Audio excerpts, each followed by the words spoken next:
Good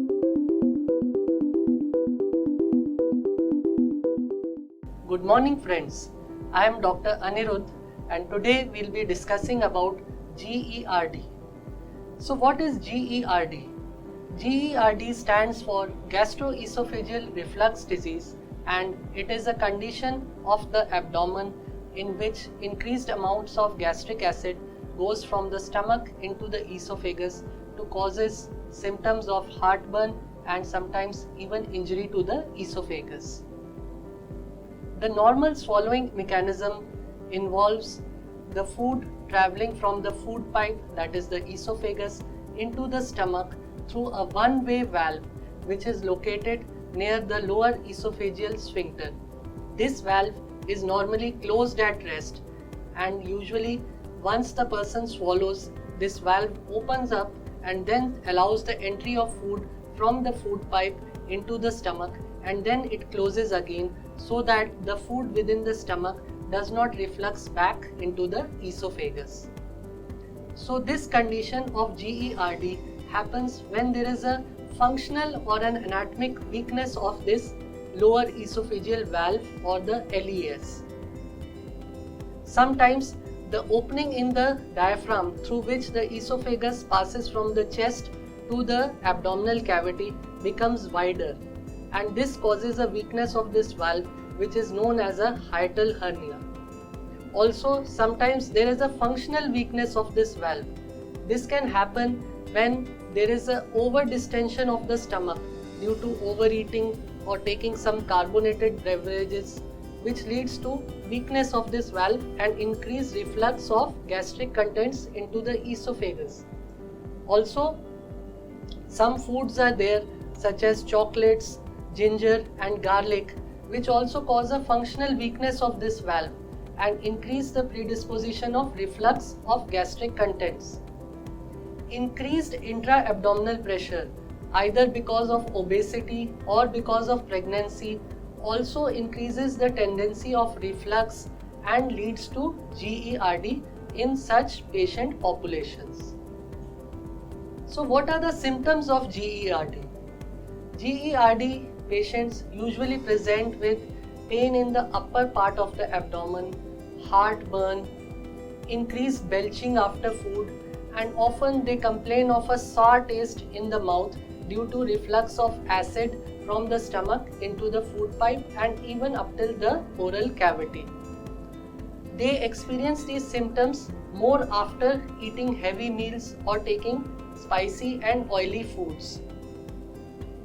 Sometimes there can be symptoms of chronic cough, asthma, and even respiratory symptoms because of chronic reflux.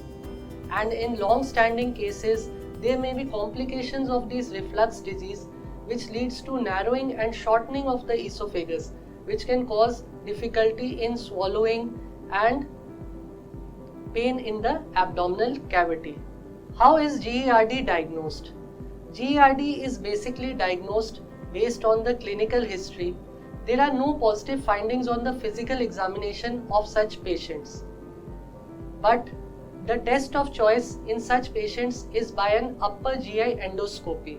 An upper GI endoscopy involves placement of a flexible endoscope through the oral cavity and down into the esophagus and stomach to visualize these internal organs. And this endoscopy usually tells us about the telltale signs of reflux. There can be presence of small erosions and ulcers located in the lower esophagus, and also an endoscopy can detect some loosening of the lower esophageal sphincter or valve, and also can detect the presence of hiatal hernia. Also, endoscopy can detect the presence of ulcers or increased acid production within the stomach itself. If the endoscopy in such patients is normal, we can do a 24-hour pH study to document the increased reflux and then proceed with the treatment of such patients. Once this condition is diagnosed, the mainstay of treatment is medical management. The patients are given some medications to suppress the acid production and also antacid gels to to ameliorate the symptoms of gastric acid reflux. Also, they are told to change their lifestyle. The patients are instructed not to take any spicy or oily foods.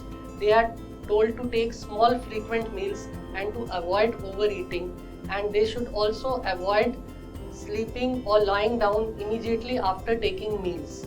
Rather, they should have a gap of up to 2 to 3 hours between eating a food and lying down. Also, sometimes they are advised to raise the head end of their beds at night time to minimize the nocturnal reflux. Most of these times, the medication and the lifestyle measures are helpful for the management of the symptoms. But sometimes some of the patients may have chronic symptoms related to reflux which are refractory to the medical management. Such patients often have a deteriorating lifestyle and they have an increasing dose of medication which they are not able to continue, and they might be having complications related to reflux disease, and sometimes there may be even an increased risk of esophageal cancer because of such chronic reflux. Such patients, especially those who have endoscopic evidence of damage to the esophagus and large hiatal hernias, require surgical management for GERD. The surgical management for GERD involves a procedure which is known as laparoscopic fundoplication. This surgery basically involves constructing a new esophageal valve by wrapping the upper portion of the stomach around the lower esophagus. In this way, the lower esophageal sphincter is tightened and then the tendency of reflux goes down dramatically. This procedure, since it is done by laparoscopy, is very straightforward and usually can be completed within an hour, and the patient has a rapid recovery and can be sent home the very next day.